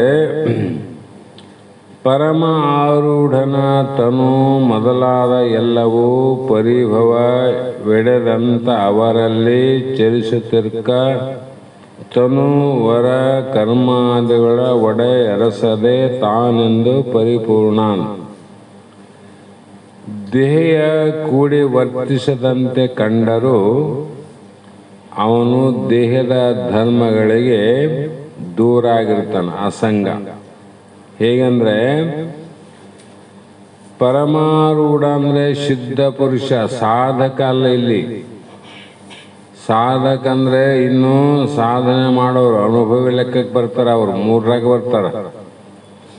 ಸಿದ್ಧ ಪುರುಷ ಮೂರನ್ನ ಮೀರಿ ನಿಂತವ ಸಿದ್ಧ ಪುರುಷ. ಆತನ ತನು ಮೊದಲಾದ ಇವೆಲ್ಲವೂ ಅಂದರೆ ಶರೀರ, ಇಂದ್ರಿಯಾದಿಗಳು, ಪ್ರಾಣಾದಿಗಳು ಎಲ್ಲವೂ ಈ ಪರಿಭವ ಅಂದರೆ ಸಂಸಾರವನ್ನು ಹೊಂದಿಕೊಂಡಿರುವ ಅವರಲ್ಲಿ ಇವು ಹೊಂದ್ಕೊಂಡವಲ್ಲ. ದೇಹ ಜನನ ಮರಣ ವಿಕಾರಕ್ಕೆ ಹೊಂದಿಕೊಂಡದ. ಇದೇ ಪ್ರಕಾರವಾಗಿ ಎಲ್ಲ ಇಂದ್ರಿಯಾದಿಗಳು ಒಂದೊಂದರಲ್ಲಿ ಕೂಡ್ಯಾವ, ಒಂದೊಂದು ಧರ್ಮದಲ್ಲಿ ಕೂಡ್ಯಾವ. ಆದರೆ ಈ ರೀತಿ ಕೂಡಿ ಸಂಚರಿಸುತ್ತಿದ್ದರು. ಸಂಚಾರ ಅಂದರೆ ತಿರುಗಾಡೋದಂತ ಅರ್ಥ ಅಲ್ಲ, ಆಯುಷ್ಯ ಇರ್ತಾನೆ ಬದುಕಿದ್ದರು. ದೇಹಾದಿಗಳ ಕರ್ಮ ಧರ್ಮದೊಡನೆ ಅವನು ಕೂಡಿರುವುದಿಲ್ಲ. ಕೂಡಿದಂಗೆ ಕಾಣ್ತಾನ, ಅದು ಕೂಡಿ ಇರುವುದಿಲ್ಲ. ಯಾಕೆಂದರೆ ಅವನು ದೇಹದಿಂದ ಕಡೆಯಾದವನು. ದೇಹದಿಂದ ಕಡೆಗೆ ಮಠದಿಂದ ಕಡೆಗೆ ಹೆಂಗಿದ್ದಿ, ಪುಸ್ತಕದಿಂದ ಕಡೆಗೆ ಹೆಂಗಿದ್ದಿ, ಕೊಡದಿಂದ ಹೆಂಗೆ ಕಡೆಗಿದ್ದಿ, ಅದರಂತೆ ದೇಹದಿಂದ ಕಡೆಗೆ ನಾವು ಅಂದಾಗ ಅವನ ದೇಹದ ಧರ್ಮ ಕರ್ಮಗಳು ಅವನಿಗೆ ಹೆಂಗೆ ಸಂಬಂಧ ಆಗ್ತವೆ ಅಂದರೆ ಆತನಿಗೆ ವಿಕಾರಗಳಿಲ್ಲ, ಆತನಿಗೆ ಜನನಿಲ್ಲ, ಆತನಿಗೆ ಮರಣ ಇಲ್ಲ. ಹೀಗೆ ಸಚ್ಚಿದಾನಂದ ಪರಿಪೂರ್ಣ ಸ್ವರೂಪವೇ ಆಗಿರ್ತಾರೆ ಜ್ಞಾನಿಗಳು, ಹೊರಯೋಗಿಗಳನ್ನು. ಹಾಗಾಗಿ ಪರಮಾರೂಢನ ತನು ಮನ ಅಸು ಲಯದಲ್ಲಿ ನಿರಸಲಹುದೇ ಬೇರೊಂದನ್ನು ವರಸೇತು ಬಂಧದಡಿಯೊಳು ಉಂಟೆ ಗತಿ ನೀರೇ ಪರಮಾತ್ಮನು ಆತನೇ ಪರಿಪೂರ್ಣನು. ಇಲ್ಲಿ ಪರಮಾರೂಢನ ಶರೀರ, ಅವನ ಮನ, ಅವನ ಪ್ರಾಣ ಇವು ಏನಾಗಿದೆ ಅಂತಂದರೆ ಹೀಗೆ ಇದ್ದವಂತ ಯಾವ ಶಾಸ್ತ್ರ ವೇದಗಳು ಕೂಡ ಹೇಳಲಿಕ್ಕೆ ಅಸಾಧ್ಯ, ಗೊತ್ತಾಗಲ್ಲ. ಯಾಕಂದರೆ ಅವನ ಶರೀರ ಎಲ್ಲಿ ಲಯಗದ, ಮನಸ್ಸು, ಮನಸ್ಸಿನಲ್ಲಿ ಲಯ ಆಗ ಶರೀರ, ಮನಸ್ಸಿನಲ್ಲಿ ಶರೀರ ಭಾವನೆ ಆದ, ಬಾಯಿಯಲ್ಲಿ ಶರೀರ ನನಗಿಲ್ಲ ಅಂದರೆ ಏನು ಮುಕ್ತಾತನೇನು? ಮನಸ್ಸಿನಲ್ಲಿ ಶರೀರ, ಪರಮಾರೂಢನ ಶರೀರ, ಮನಸ್ಸು, ಪ್ರಾಣಗಳು ಲಯವಾಗ್ತವೆ, ಒಂದ್ರೊಳಗೊಂದು ಲಯ ಆಗಿ ಅವನಿಗೆ ಯಾವೊಂದು ವಿಧಿ ಇಲ್ಲ. ಶರೀರದ ವಿಧಿ ಇಲ್ಲ, ಮನಸ್ಸಿನ ವಿಧಿ ಇಲ್ಲ, ಪ್ರಾಣಗಳ ವಿಧಿನೇ ಇಲ್ಲ. ಹೀಗೆ ರಾಮೇಶ್ವರಾದಿ ಸೇತು ಬಂಧಗಳಲ್ಲಿ ದೇಹವನ್ನು ಬಿಟ್ಟರೆ ಅಲ್ಲಿ ಏನಾದರೂ ಮೋಕ್ಷವಿರುವುದೇ ಅಂದರೆ ಇಲ್ಲ ಅಂದ್ರೆ. ಯಾಕಂದರೆ ಎಲ್ಲ ಕಡೆ ತಾನೇ ಅನ್ನಲ್ಲ, ಶರೀರದಲ್ಲಿ ತಾನೇ, ಮನಸ್ಸಿನಲ್ಲಿ ತಾನೇ, ಪ್ರಾಣದಲ್ಲಿ ತಾನೇ, ಕಾಶಿಯಲ್ಲಿ ತಾನೇ, ರಾಮೇಶ್ವರಲ್ಲಿ ತಾನೇ. ಪರಿಪೂರ್ಣ ಅಂದ್ರೆ ಏನರ್ಥ? ಎಲ್ಲ ಕಡೆ ಜಗದಗಲ ಮಿಗಿಲಗಲ ಮಹಾತ್ಮರು ಹೇಳಲ್ಲ. ಹೀಗೆ ಇರುವಾಗ ಆತ ದೇಹ ಎಲ್ಲಿ ತ್ಯಾಗ ಮಾಡಬೇಕು? ಮತ್ತೆ ಎಲ್ಲಿಗೆ ಹೋಗ್ಬೇಕಂದ್ರೆ ಮಹಾಭಾರತ ಕಥೆಗೆ ಹೋಗ್ಬೇಕಲ್ಲ, ಭೀಷ್ಮಾಚಾರ್ಯಲ್ಲ. ಮತ್ತು ಯಾರು ಸಾಯದ ಜಾಗದಲ್ಲಿ ನನ್ನ ದೇಹ ಬಿಡಬೇಕು ಅಂತ ವಿಚಾರ ಮಾಡಿದಾಗ ನೋಡು ಅಂತೇಳಿ ಕೃಷ್ಣ ಪರಮಾತ್ಮ ಅನುವು ಮಾಡಿ ನೋಡಕ್ಕೆ ಬಿಟ್ಟ. ಎಲ್ಲ ಕಡೆ ತಾನು ಎಷ್ಟೋ ಸಲ ಸತ್ತ ಹೆಣಗಳ ಉಂಟ ಜಾಗನೇ ಸಿಕ್ಕಾಗ ಹೊಸ ಜಾಗ ಸಿಗಲಿಲ್ಲ. ಅಂದರೆ ಹಿಂಗೆ ಪರಿಪೂರ್ಣ ಇದ್ದಾಗ ಅಲ್ಲಿ ಕಾಶಿ, ದೇಶ, ವಸ್ತು, ಕಾಲ ಪರಿಚ್ಛೇದ ಏನಂದರೆ ಇಲ್ಲ. ನಮಗಾದ ನೋಡು ಸಾಮಾನ್ಯರಿಗೆ, ಹೊಲ್ದಾಗಿಟ್ರೆ ಬೇಸು, ಒಳ್ಳೆ ದಂಡಿಗಿಟ್ರೆ ಬೇಸು, ಇಲ್ಲ ನಮ್ಮ ಲಿಂಗಾಯತ್ರದ್ದು ಇದಾದ ಸ್ಮಶಾನ ಅಲ್ಲಿಟ್ರೆ ಬೇಸು. ಅಂದ್ರೆ ನಾವು ಇಲ್ಲಿದ್ದವ್ರು ಇಲ್ಲಿಲ್ಲ ಅಂತ ನಮ್ದು ಹಣೆ ಬರನೇ ಇಷ್ಟ. 2 ಫೀಟ್ ನಮಗೆ, ಕುಂತಾಗ 2 ಫೀಟು, ಸತ್ರ ಅಂದರೆ 6 ಫೀಟ್ ಅಷ್ಟೆ. ಕುಂತ್ರೆ 2 ಫೀಟ್, ಅದಕ್ಕೆ 2 ಫೀಟ್ಗಿಂತ ಜಾಸ್ತಿ ಕೊಡ್ತೇವೆ ನಾವು. ಸತ್ರ 6 ಫೀಟು. ಇಷ್ಟೇ ನಮ್ಮ ಹಣೆ ಬರಂತ ತಿಳ್ಕೊಂಡು ಇಷ್ಟು ಸಣ್ಣವ್ರಂತ ತಿಳ್ಕೊಂಬಿಟ್ಟಿವಿ ನಾವು. ಹಾಗಾಗಿ ಮಹಾತ್ಮರಂಗಲ್ಲ. ಆ ಕಾರಣದಿಂದ ಶೂನ್ಯವಾದ ಪರಬ್ರಹ್ಮ ಸ್ವರೂಪನಾನಂತ ತಿಳ್ಕೊಂಡವನಿಗೆ ಏನಾದರೂ ಹೇಳಕ್ಕೆ ಬರ್ತದೇನು ಅಂದರೆ ಇಲ್ಲ. ಯಾಕಂದರೆ ಇದು ಯಾವಾಗ ಪಕ್ಕ ಆಗ್ಯದಪ್ಪ ಅಂತ ಹೇಳಿದ್ರೆ, ಎಂದು ಸದ್ಗುರು ವರನಿಂದ ತನ್ನನ್ನು ದಿಟದಿಂದ ತಾನು ಅರಿದನ ಆ ಕ್ಷಣದವಳು ಸಂದೇಹವೇನು ತತ್ವನುವಿಗಿದೆ ತ್ಯಾಗವೆಂದು ಮೈತ್ರಿ ನಂಬು, ಇದು ತತ್ವ. ತತ್ವದ ವಿಷಯ ಬಂದಾಗ ಏನು ತತ್ವ, ಯಾವುದಕ್ಕೆ ನಮ್ಗೆ ತತ್ವ ಅಂದರೆ, ಯಾವಾಗ ಹಿಂದೆ ಸೃಷ್ಟಿಯಾದಾಗಲಿಂದ ಇಂದಿನವರೆಗೂ ಹಲವು ಜನ್ಮಗಳಲ್ಲಿ ಜನ್ಮಾಂತರಗಳಲ್ಲಿ ಪುಣ್ಯವನ್ನು ಸಂಪಾದನೆ ಮಾಡಿ, ಸರ್ವಜ್ಞ ಹೇಳ್ತಾರಲ್ಲ, ಹಿಂದಿನ ಜನ್ಮದಳು ಎಂದೋ ಪುಣ್ಯವನ್ನು ಮಾಡಿ ಇಂದು ನಿಮ್ಮ ಅಡಿಗೆ ಬಂದೆ ಸದ್ಗುರುರಾಯ. ಏನಂತ ಹೇಳಿದ, ಹಿಂದಿನ ಜನ್ಮದಲ್ಲಿ ಎಂದೋ ಅಂದರೆ ಯಾವ ಜನ್ಮದಲ್ಲಿ ಎಷ್ಟೆಷ್ಟು ಪುಣ್ಯ ಮಾಡಿ ಆ ಪುಣ್ಯದ ಪ್ರಭಾವ ಇಂದು ನಿಮ್ಮ ಕಡೆ ನನ್ನ ಕರ್ಕೊಂಡು ಬಂದದ. ಅಂದ್ರೆ ನಾವು ಏನು ತಿಳ್ಕೋಬೇಕೀಗ, ನಾವು ಪುಣ್ಯ ಮಾಡೀವಿ, ಆ ಪುಣ್ಯನೇ ನಮ್ಮನ್ನು ಇಲ್ಲಿ ಕರ್ಕೊಂಡು ಬಂದದ ಅಂತ ಅರ್ಥ ಮಾಡಬೇಕಿಲ್ಲ. ಬಂದ ಮೇಲೆ ಏನಾಯಿತು? ಬರದೇನೆ ಬಂದಿವಿ ನಾವು ಅವನು ಬಂದಂಗೆ ಬರಲ್ಲ, ತಪ್ಪಿದ್ದಾರೆ. ಆತೇನ ಇಂದು ನಿಮ್ಮಡಿಗೆ ಬಂದೆ ಗುರುರಾಯ, ಭವಬಂಧನವ ಬಿಡಿಸೋ ಒಂದು ಅಷ್ಟವ. ಅವನಿಗೆ ಕೇಳ್ದ, ಜನನ ಮರಣ ಬಾಧೆ ಏನದ, ದುಃಖ ಏನದ, ಈ ದುಃಖದಿಂದ ನನ್ನನ್ನು ಪಾರು ಮಾಡು, ಬಿಡುಗಡೆ ಮಾಡಿಸೋ ಸದ್ಗುರುನಾಥ ಅಂತ ಶರಣಾಗತನಾದ. ಈಗಲೂ ಕೂಡ ಅಂಥ ಭಾವದಿಂದ ಯಾರು ಶರಣಾಗತರಾಗ್ಯಾರ ಅಂಥವ್ರು ಮುಕ್ತರಾಗಲೇಬೇಕಂತ ಅದೀತಿ. ಅದು ನಮಗೆ ಎರಡು ಆಗ್ಬೇಕು ಅಂದ್ರೆ ಎರಡು ಆಗೋದಿಲ್ಲ. ಎರಡು ಆಗ್ಬೇಕು ನಮಗೆ. ಈ ಕಡೆ ಮುಕ್ತನ ಆಗ್ಬೇಕು, ಈ ಕಡೆ ಸಂಸಾರನೂ ಸುಗಮವಾಗಿ ಭೋಗನಿರಬೇಕು, ಈ ಕಡೆ ಮೋಕ್ಷನ ಆಗ್ಬೇಕು ಅಂತ ಗುರಿ ಇಟ್ಟು ಹೊಂಟಿವಲ್ಲ, ಆತದ ಇಲ್ಲ ಅಂತಲ್ಲ. ಆದರೆ ಮುಂದೆ ನಿನ್ನ ಗತಿ ಏನಾಗ್ತದೆ ವಿಚಾರ ಮಾಡಂತಾರೆ. ಅವ್ರ ಗತಿ ಏನಾಗ್ತದ. ಹಾಗಾಗಿ ಎಂದು ಯಾವ ಜನ್ಮದ ಪುಣ್ಯ ಫಲದಿಂದ ಈ ಜನ್ಮದಲ್ಲಿ ಸದ್ಗುರುವಿಗೆ ಶರಣಾಗತನಾಗಿ ತನ್ನನ್ನು ದಿಟದಿಂದ ಅಂದರು, ತನ್ನ ಸ್ವರೂಪವನ್ನು ಸತ್ಯವಾಗಿ, ಅದರಲ್ಲಿ ಒಂದಿಷ್ಟು ಕೂಡ ಕಸರು ಇಲ್ಲದಂತೆ, ಕಲ್ಮಸ ಇಲ್ಲದಂತೆ, ಸುಳ್ಳು ಇಲ್ಲದಂತೆ ಸತ್ಯವಾಗಿ ತನ್ನನ್ನು ತಾನು ಅರಿದು, ಯಾರಿಂದ ಅಂದರು? ಸದ್ಗುರುವಿನಿಂದ ಅರಿದಂತ ಬರದಲ್ಲ. ಮತ್ತು ಇದು ಎಲ್ಲಿಗೆ ಹೋಗ್ತದೆ ಶಾಸ್ತ್ರ? ಸದ್ಗುರುಗಳು ಸಿಗದೇ ಕಷ್ಟ.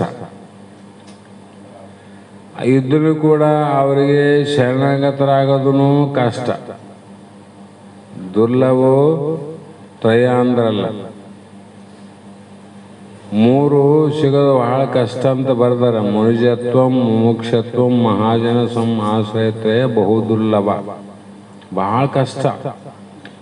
ಆ ಕಷ್ಟದಲ್ಲಿ ಇವನು ಅಂತಹ ಗುರುವೇ ಶರಣಾಗತನಾಗಿ ತನ್ನ ಸ್ವರೂಪವನ್ನು ಸತ್ಯವಾಗಿ ಎಂದು ತಾನು ತಿಳ್ಕೊಂಡನು. ಅದೇ ಕ್ಷಣ ಆ ಶರೀರಕ್ಕೆ ಬಿಡುಗಡೆ ಆಗೇ ಬಿಟ್ಟದ. ಬಿಡುಗಡೆ ಆಗ್ಯದ, ಅವಾಗೇ ಆಗ್ಯದ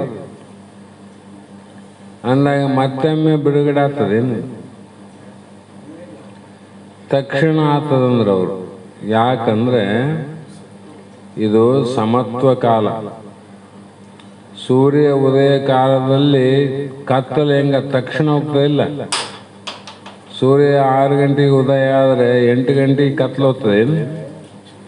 ಉದಯ ಕಾಲದಲ್ಲಿ ಮುಚ್ಚಿದಂಥ ಗಾಢ ಅಂಧಕಾರ ಕತ್ತಲು ಹೇಗೆ ಹೋಗುತ್ತದೆಯೋ ಅದೇ ರೀತಿಯಾಗಿ ಸೃಷ್ಟಿಯಿಂದ ಇಲ್ಲಿಯ ಪರ್ಯಂತರವಾಗಿ ನಿನ್ನೋಳು ಅಡಗಿದಂಥ ಅಜ್ಞಾನವೆಂಬ ಅಂಧಕಾರ ಯಾವ ಸದ್ಗುರುವಿನ ಜ್ಞಾನ ಪ್ರಕಾಶ ನಿನ್ನಲ್ಲಿ ಬಿತ್ತುವಾಗ ಆವಾಗಲೇ ನಿನ್ನಲ್ಲಿ ಅಡಗಿದ ಅಜ್ಞಾನ ಅಂಧಕಾರ ಬಿಟ್ಟು ಆಯ್ತದೆ.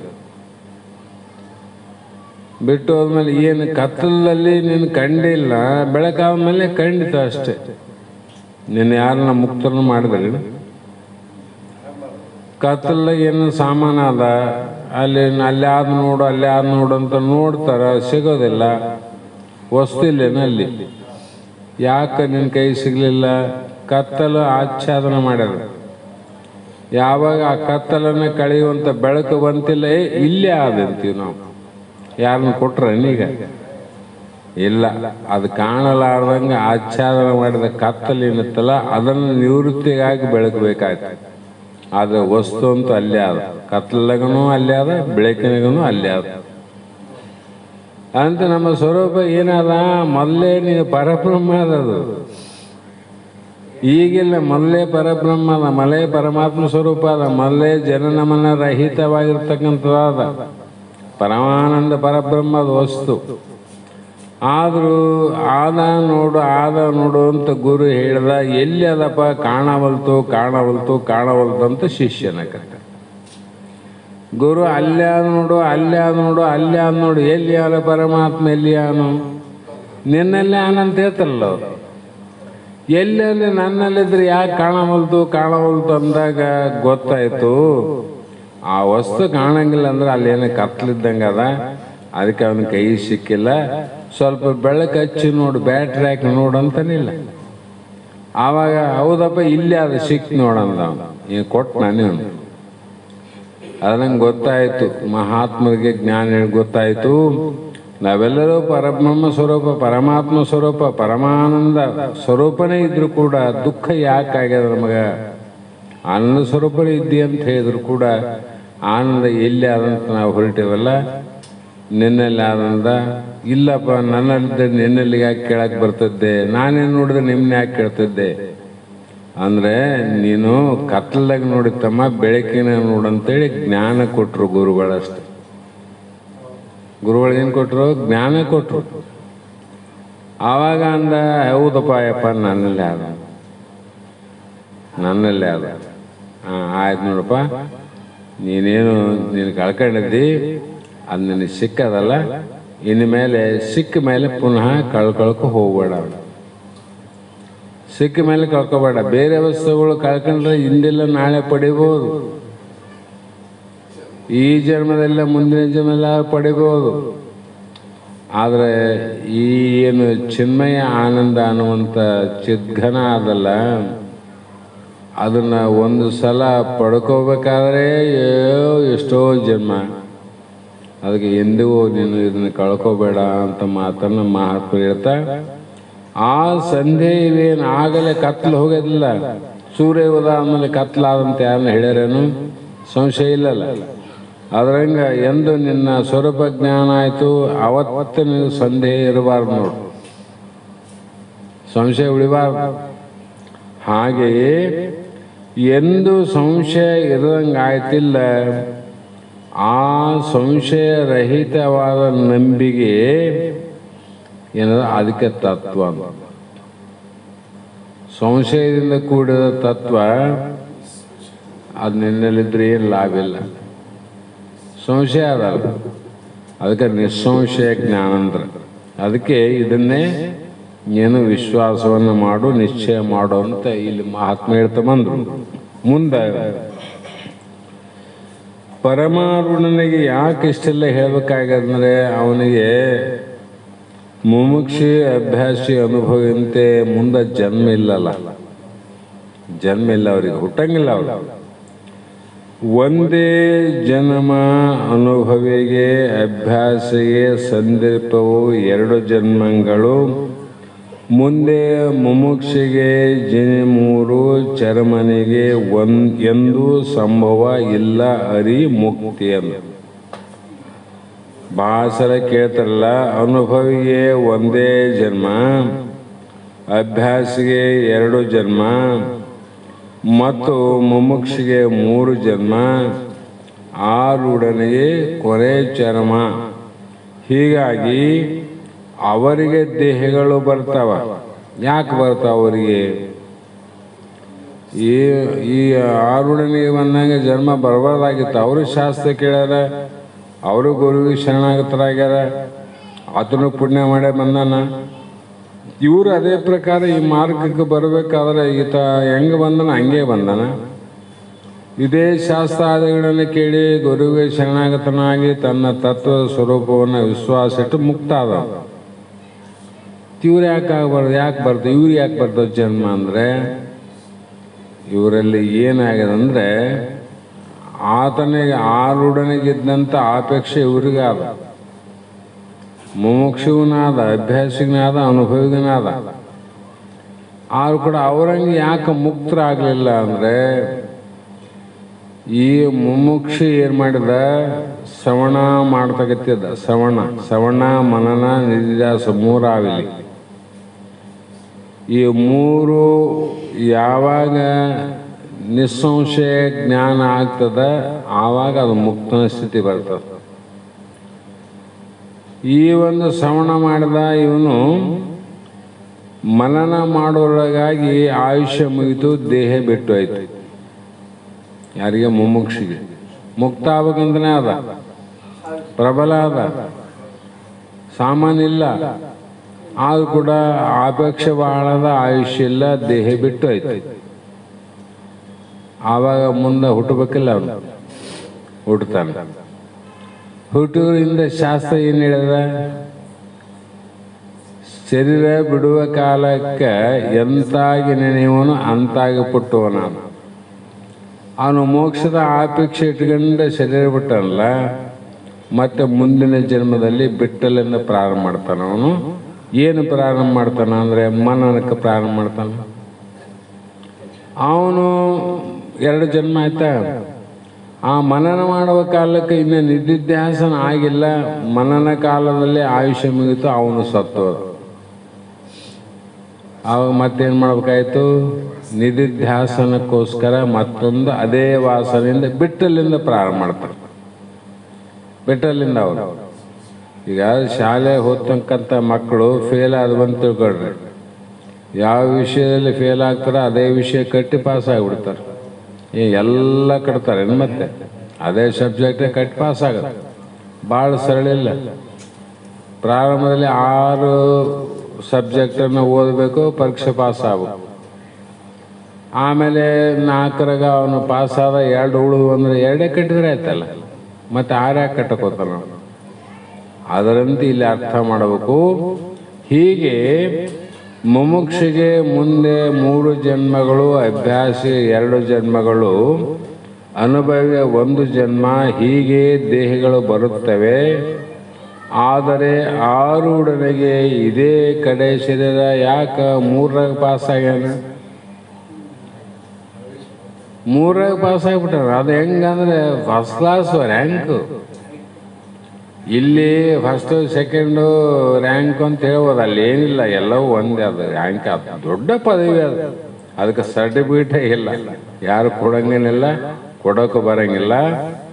ಹೀಗೆ ಇರುವ ಕಾರಣ ಇದನ್ನು ಬಿಟ್ಟು ಆತನಿಗೆ ಬೇರೆ ಜನ್ಮವಿಲ್ಲ, ಮತ್ತೊಂದು ಜನ್ಮ ಬರೋದಿಲ್ಲ. ಆದ್ದರಿಂದ ಅವನು ಏನಂತ ತಿಳಿ? ಮುಕ್ತನೇ ಇರುವನಂತ ತಿಳಿ. ಅವನು ಮತ್ತೆ ಅವನಲ್ಲಿ ಸಂಶಯ ಮಾಡಕ್ಕೆ ಹೋಗಬೇಡ, ಮುಕ್ತನೇ ಅವನು. ಹೀಗೆ ಅನಂತ ವಿಚಾರವನ್ನು ಇಲ್ಲಿ ಮಹಾತ್ಮರು ಹೇಳ್ತಾ ಬಂದರು. ಯಾಕಂದರೆ ಈ ಮುಮುಕ್ಷುಗಳು, ಅಭ್ಯಾಸಿಗಳು, ಅನುಭವಿಗಳು ಯಾಕೆ ಹುಟ್ಟಬೇಕಂದ್ರೆ ಇದನ್ನು ಪಕ್ಕ ತಿಳ್ಕರಿ. ಅವರು ಹುಟ್ಟಬೇಕು. ಹುಟ್ಟು ಸಾವು ಸಾಕಂದವನೇ. ಹುಟ್ಟು ಸಾವು ಬ್ಯಾಸರ ಬಂದವನೇ ಗುರುವಿನಲ್ಲಿ ಬರ್ತಾನ. ವಿಷಯದಲ್ಲಿ ತುರ್ತಾನ. ಭೋಗದ ಲಕ್ಷ್ಯ ಇಲ್ಲ, ಮೋಕ್ಷದೊಂದು ಇಚ್ಛೆ ಅದ. ಎಷ್ಟಿದ್ರು ಕೂಡ ಮತ್ತೆ ಪ್ರಯತ್ನ ಮಾಡಿದ್ರೆ ಯಾಕೆ ಹುಟ್ಟಿಟ್ಟು ಬರ್ತಾರೆ ಅಂದರೆ ಆಯುಷ್ಯ ನಮ್ಮ ಕೈಗಿಲ್ಲ. ಅದಕ್ಕಾಗಿ ಮಹಾತ್ಮನು ಆಯುಷ್ಯ ಇರುವುದರೊಳಗಾಗಿ ಅಂದರು ಬಸವಣ್ಣವರು. ಕೂಡಲ ಸಂಗಮ ದೇವನ. ಮತ್ತೆ ನೀನು ಯಾವಾಗಾದರೂ ಕೂಡ ಒಂದು ಐಕ್ಯ ಆಗಂದ್ರೆ ಅವರು ಆಯುಷ್ಯ ಮುಗಿದ್ರೊಳಗಾಗಿ, ಇದು ಇರೋದ್ರೊಳಗೆ ಹೇಗೆ ಮಾಡ್ಕೋಬೇಕು. ಇದು ವೈಟ್ ಅಂದಮೇಲೆ ಮತ್ತೆ ನೀನು ಹುಟ್ಟಿ ಬರ್ಬೇಕರ್ಥ. ಹುಟ್ಟಿ ಬರ್ಬೇಕಾದ್ರೆ ಮತ್ತೆ ನಿನಗೇನೇನವ? ದುಃಖ. ತಾಯಿಯ ಗರ್ಭದಲ್ಲಿ ದುಃಖ, ಅಸ್ಥಿತೆ, ಜಾಯತೆ, ವರ್ಧತೆ, ಅನಂತ ಬಾಧೆಗಳೇನಾವ ಮತ್ತೆ ನೀನು ಅನುಭವಿಸ್ಬೇಕಾಗ್ತದೆ. ಅದಕ್ಕೆ ಬಸವಣ್ಣಂದ್ರೆ ಹೇಳಿದ್ರು ಮಾತು, ನೋಡ್ತಮ್ಮ, ಈ ಕಾರ್ಯ ಏನು ಪಕ್ವಾಗ್ಯದಲ್ಲ, ಇಂಥ ಸಮಯ ಒದಗಿ ಬರೋದು ಬಹಳ ಕಷ್ಟ. ನಿಮಗೆ ಎಲ್ಲರಿಗೂ ಕೂಡ ಯಾವುದೋ ಜನ್ಮದ ಪುಣ್ಯದ ಪ್ರಭಾವದಿಂದ ಇದು ಸಿಕ್ಕದ. ಮತ್ತು ಇದು ಕೈ ಜಾರಿದ ಮೇಲೆ ಪುನಃ ಸಿಗುತ್ತದಂತ ಹೇಳಕ್ಕೆ ಬರಂಗಿಲ್ಲ. ಹಾಗಾಗಿ ಮಾಡೋ ಪ್ರಯತ್ನ ಮಾಡ್ತಾರಲ್ಲ, ಪಕ್ಕಾ ಪ್ರಯತ್ನ ಮಾಡಿ ಮುಕ್ತರಾಗ್ರಂತಿದ್ರು ಅವ್ರು. ಎಷ್ಟು ಕಳಕಳಿ ಪಕ್ಕಾ ಪ್ರಯತ್ನ ಮಾಡ್ರಿ. ಅರ್ಧಮರ್ಧ ಯಾಕೆ ಮಾಡಕ್ಕೋತೀರಿ? ಪಕ್ಕಾ ಮಾಡಿಕೊಂಡು ಮುಕ್ತರಾಗ್ರಿ. ಈ ಸಮಯ ಮಿಂಚು ಹೋಯ್ತಂದ್ರೆ ಮತ್ತೆ ಸಿಗೋದು ಬಹಳ ದುರ್ಲಭ. ಆ ಕಾರಣಕ್ಕಾಗಿ ಮಹಾತ್ಮರು ಇಲ್ಲಿಗೆ 5 ನುಡಿ 4 ನುಡಿ ಆಯಿತು. ಮತ್ತೆ ಫಲಕಾಲವೆದ್ದು ನಾಕದೊಳು ಉಂಡು ಸುಖವನು ನಲಿದು ಇಲ್ಲಿ ಸತ್ಕುಲದೊಳು ಪುಟ್ಟಿ ಬಳಿಕ ಮುಕ್ತಿಯನ್ನು ಐದುತಿಹರೆಂದು ತಿಳಿಯುವುದು ಲಲನೆ ಮುಮುಕ್ಷಾದಿಗಳನ್ನು ಎಂತು ಅದನ್ನು ಹೇಳಿದರು. ನಿಜಗುಣ ಶಾಸ್ತ್ರ ಹೇಗಿದೆ ಅಂದರೆ, ಈ ಮುಮುಕ್ಷಿ ಅಭ್ಯಾಸಿ ಅನುಭಾವಿಗಳು ಕೂಡ ಮುಂದೆ ಹುಟ್ಟಿದ್ರು ಕೂಡ ಯಾವ ಜಾಗದಲ್ಲಿ ಎಲ್ಲಿ ಎಂಥ ಕುಲದಲ್ಲಿ ಎಂಥವರ ಹೊಟ್ಟೆಯಲ್ಲಿ ಹುಟ್ಟಿ ಬರ್ತಾರಂತ ಅವರು ಸ್ಪಷ್ಟವಾಗಿ ಬರ್ತಾರೆ ನೋಡ್ರಿ.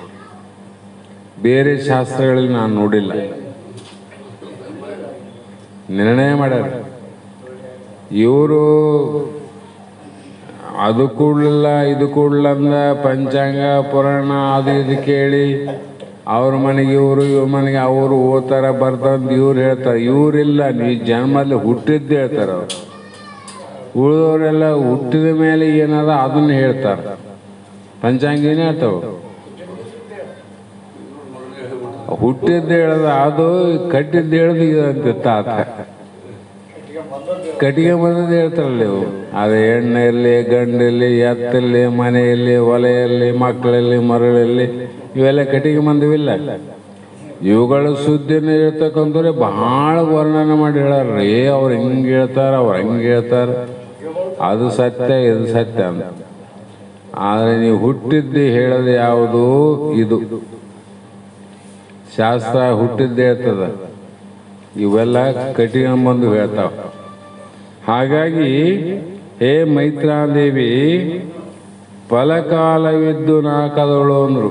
ಇವರು ಮೂವರು ಸ್ವರ್ಗಲೋಕಾದಿಗಳಲ್ಲಿ ಬಹಳ ದೇಹಿಯ ತ್ಯಾಗ ಮಾಡಿ ಸ್ವರ್ಗದಲ್ಲಿ ಹೋಗಿ ಕೆಲವು ದಿವಸ ಇದ್ದು ಅನೇಕ ಸುಖಗಳನ್ನು ಭೋಗ ಮಾಡ್ತಾರಲ್ಲಿ. ಅನೇಕ ಸುಖ, ಅನಂತ ಸುಖ ಅಂತ. ಸಾಮಾನ್ಯವೇ ಸುಖ ಅಂದೇನು ಸುಮ್ಮನೆ ಭೋಗ ಮಾಡಾಗ. ಇವತ್ತು ಅಲ್ಲಿ ಮುಂಡ್ರೇಗನ್ನು ಹೋಗಿ ಪ್ರಸಾದ ಮಾಡಿದ್ವಿ, ಇಲ್ಲಿ ಅತಿಥಿ ಊಟಲಾಗನು ಮಾಡಿದ್ವಿ. ವ್ಯತ್ಯಾಸ ಇಷ್ಟಿರ್ತದೆ, ಅಲ್ಲಿದು ಬೇರೆ ಇಲ್ಲಿದು ಬೇರೆ. ಆದ್ರೂ ಇದು 4 ತಾಸಕ್ಕೆ ಕಡಿಮೆ ಆಗದ, ಅದು 4 ತಾಸಕ್ಕೆ ಕಡಿಮೆ ಆಗದೆ. ಈ ಲೋಕದ ಭೋಗ ಇಷ್ಟೇ, ಸ್ವರ್ಗ ಲೋಕದ ಭೋಗ ಅಷ್ಟೇ. ಅವಾದರೂ ಕೂಡ ಕಡಿಮೆ ಆಗದೆ ಕೆಲ ದಿವಸ ಬಿದ್ದು ಅಲ್ಲಿ ಅನೇಕ ಸುಖಗಳನ್ನು ಭೋಗಿಸಿ ಬಳಿಕ ಈ ಲೋಕದಲ್ಲಿ ಒಳ್ಳೆಯ ಸದ್ಭಕ್ತರ ಕುಲದಲ್ಲಿ ಹೇಳ್ತಾರೆ. ಎಲ್ಲಿ ಹುಡ್ತಾರೆ ಅವರು? ಒಳ್ಳೆಯ ಸದ್ಭಕ್ತರಿಂದ ಉತ್ತಮವಾದ ಕುಲದಲ್ಲಿ ಜನ್ಮವನ್ನು ತೊಟ್ಟು ಮುಂದೆ ಆ ಸದ್ಭಕ್ತರ ಸಂಸ್ಕಾರ, ಉತ್ತಮ ಕುಲದ ಸಂಸ್ಕಾರದಿಂದ ಪ್ರಭಾವಿತನಾಗಿ ಉತ್ತಮವಾದ ಅಭ್ಯಾಸವನ್ನು ಮಾಡಬೇಕಂತ ನಿಶ್ಚಯವನ್ನು ಮಾಡಿ ಮುಂದೆ ಜ್ಞಾನವನ್ನು ಪಡೆದು ಮುಂದಿನ ಜನ್ಮದಲ್ಲಿ ಮತ್ತೆ ಮುಕ್ತರಾಗುವರಂದರು. ಇದು ಸ್ಪಷ್ಟ ಮಾಡಿಕೋಬೇಕಲ್ಲ. ಅದ ಇಲ್ಲಿಗೆ ಇವತ್ತಿನ ಶಾಸ್ತ್ರ ಸಮಯ ಆಗ್ಯದ. ಇವತ್ತಿನ ಮಂಗಲಗೀತೆಯನ್ನು ನಮ್ಮ ಶ್ರೀಮತಿ ಸರೋಜಾ ಬಸನಗೌಡರು ಈಗನೂರು, ಇವರು ಸದ್ಗುರು ಬಸವಾನಂದರ ಒಂದು ಸಿದ್ಧಲಿಂಗ ತಾತನವರ ಶಾಸ್ತ್ರದ ವಿಶ್ವಾಸದಿಂದ ಅಭ್ಯಾಸವನ್ನು ಮಾಡಿ ಕಾರಣಾಂತರದಿಂದ ಈಗ ಬೇರೆ ಕಡೆ ಇರುವ ಕಾರಣ ಅಲ್ಲಿಂದಲೇ ಸದ್ಗುರುವಿನ ಶಾಸ್ತ್ರದ ಮುಕ್ತಾಯದ ಮಂಗಲಗೀತೆಯನ್ನು ಹಾಡುವರು. ಆ ಮಂಗಲಗೀತೆ ಆದ ನಂತರ ಇವತ್ತಿನ ಶಾಸ್ತ್ರದ ವಾಕ್ಪುಷ್ಪಗಳನ್ನು ಗುರುಪಾದಕ್ಕೆ ಸಮರ್ಪಿಸೋಣ ಅಂತಕ್ಕಂಥ ಮಾತನ್ನು ಹೇಳಿ ನಾವು ನೀವು ಧನ್ಯರಾಗೋಣ. ಹೇಳ್ತಾಯಿ ಜ್ಞಾನ ಪೂರ್ಣಂ ಜಗಂ ಜ್ಯೋತಿ ನಿರ್ಮಲವಾದ ಮನವೇ ಕರ್ಪೂರದಾರತಿ. ಜ್ಞಾನ ಪೂರ್ಣಂ ಜಗಂ ಜ್ಯೋತಿ ನಿರ್ಮಲವಾದ ಮನವೇ ಕರ್ಪೂರದಾರತಿ. ಅನುದೀನ ಗುರವಿನೊಳಗೂಡಿ ಭಕ್ತಿಯಲ್ಲಿ, ಅನುದೀನ ಗುರವಿನೊಳಗೂಡಿ ಭಕ್ತಿಯಲ್ಲಿ ಜನನ ಮರಣ ರಹಿತ ಜಂಗಮಕ್ಕೆ ಬೆಳಗಿರಿ. ಜ್ಞಾನ ಪೂರ್ಣಂ ಜಗಂ ಜ್ಯೋತಿ ನಿರ್ಮಲವಾದ ಮನವೇ ಕರ್ಪೂರದಾರತಿ. ನಾನೀನೆಂಬುದು ಬೀದಿರಿ ನರಕವೇ ಪ್ರಾಪ್ತಿ ಜ್ಞಾನಿಗಳೊಡನಾಡಿರಿ. ಸ್ವಾನುಭವದ ಸುಖ ತಾನೇ ಕೈ ಸೇರುವುದು. ಸ್ವಾನುಭವದ ಸುಖ ತಾನೇ ಕೈ ಸೇರುವುದು. ಅನುಭವಿಸಿ ಲಿಂಗಕ್ಕೆ ಮನವೊಪ್ಪಿ ಬೆಳಗಿರಿ. ಜ್ಞಾನಪೂರ್ಣಂ ಜಗಂ ಜ್ಯೋತಿ. ನಿರ್ಮಲವಾದ ಮನವೇ ಕರ್ಪೂರದಾರತಿ. ನಾನಾ ಜನ್ಮದ ಕತ್ತಲೆ ಮುಟಕಿ ತಾನಾಗೆ ಬಳಲುತ್ತಿದೆ. ಹೀನ ವಿಷಯಗಳಿಗೆ ಹಿಂದುಳಿದ ಗುರುವಿನ. ಹೀನ ವಿಷಯಗಳಿಗೆ ಹಿಂದುಳಿದ ಗುರುವಿನ ಧ್ಯಾನವೇ ಗತಿ ಎಂದು ಮನವೊಪ್ಪಿ ಬೆಳಗಿರಿ. ಜ್ಞಾನಪೂರ್ಣಂ ಜಗಂ ಜ್ಯೋತಿ. ನಿರ್ಮಲವಾದ ಮನವೇ ಕರ್ಪೂರದಾರತಿ. ಅಷ್ಟವರ್ಣದ ಸ್ಥಳವು ಮಾನವ ಜನ್ಮ ಹುಟ್ಟಿ ಬರುವುದು ದುರ್ಲಭವು. ಅಷ್ಟವರ್ಣದ ಸ್ಥಳವು ಮಾನವ ಜನ್ಮ ಹುಟ್ಟಿ ಬರುವುದೇ ದುರ್ಲಭವು. ಕೊಟ್ಟಾನು ಗುರು ನಮಗೆ ಮಾಡಿದ ಫಲದಿಂದ. ಕೊಟ್ಟಾನು ಗುರು ನಮಗೆ ಮಾಡಿದ ಫಲದಿಂದ. ಹುಟ್ಟಿದ ಮಗ ಸಿದ್ಧಂದ ಬರಿಟ್ಟು ಬೆಳಗಿರಿ. ಜ್ಞಾನಪೂರ್ಣಂ ಜಗಂ ಜ್ಯೋತಿ. ನಿರ್ಮಲವಾದ ಮನವೇ ಕರ್ಪೂರದಾರತಿ. ಜ್ಞಾನಪೂರ್ಣಂ ಜಗಂ ಜ್ಯೋತಿ. ನಿರ್ಮಲವಾದ ಮನವೇ ಕರ್ಪೂರದಾರತಿ. ಮನವೇ ಕರ್ಪೂರದಾರತಿ. ಹರ ಓಂ ಚೈತನ್ಯಂ ಶಾಶ್ವತಂ ಶಾಂತಂ ವ್ಯೋಮಾತೀತಂ ನಿರಂಜನಂ ನಾದ ಬಿಂದು ಕಲಾತೀತಂ ತಸ್ಮೈ ಶ್ರೀ ಗುರವೇ ನಮಃ. ಶ್ರೀಮತಿ ಗುರು ಸಿದ್ಧಾರೂಢ ಮಹಾರಾಜ್ ಕಿ ಜೈ. ಶ್ರೀ ಸದ್ಗುರು ಶಿವಪುತ್ರ ಸ್ವಾಮಿ ಮಹಾರಾಜ್ ಕಿ ಧನ್ಯವಾದಗಳು ತಾಯಿ. ಶ್ರೀ ಸದ್ಗುರು ಬಸವಾನಂದ ಸ್ವಾಮಿ ಮಹಾರಾಜ್ ಕಿ ಶ್ರೀ ಸದ್ಗುರು ಅಭಿನವ ಮಹಾರಾಜ್ ಕಿ सकल साधु संत महाराज की जय. जय मंगलम जय मंगल पार्वती शिव हर महादेव. ಧನ್ಯವಾದಗಳಮ್ಮ.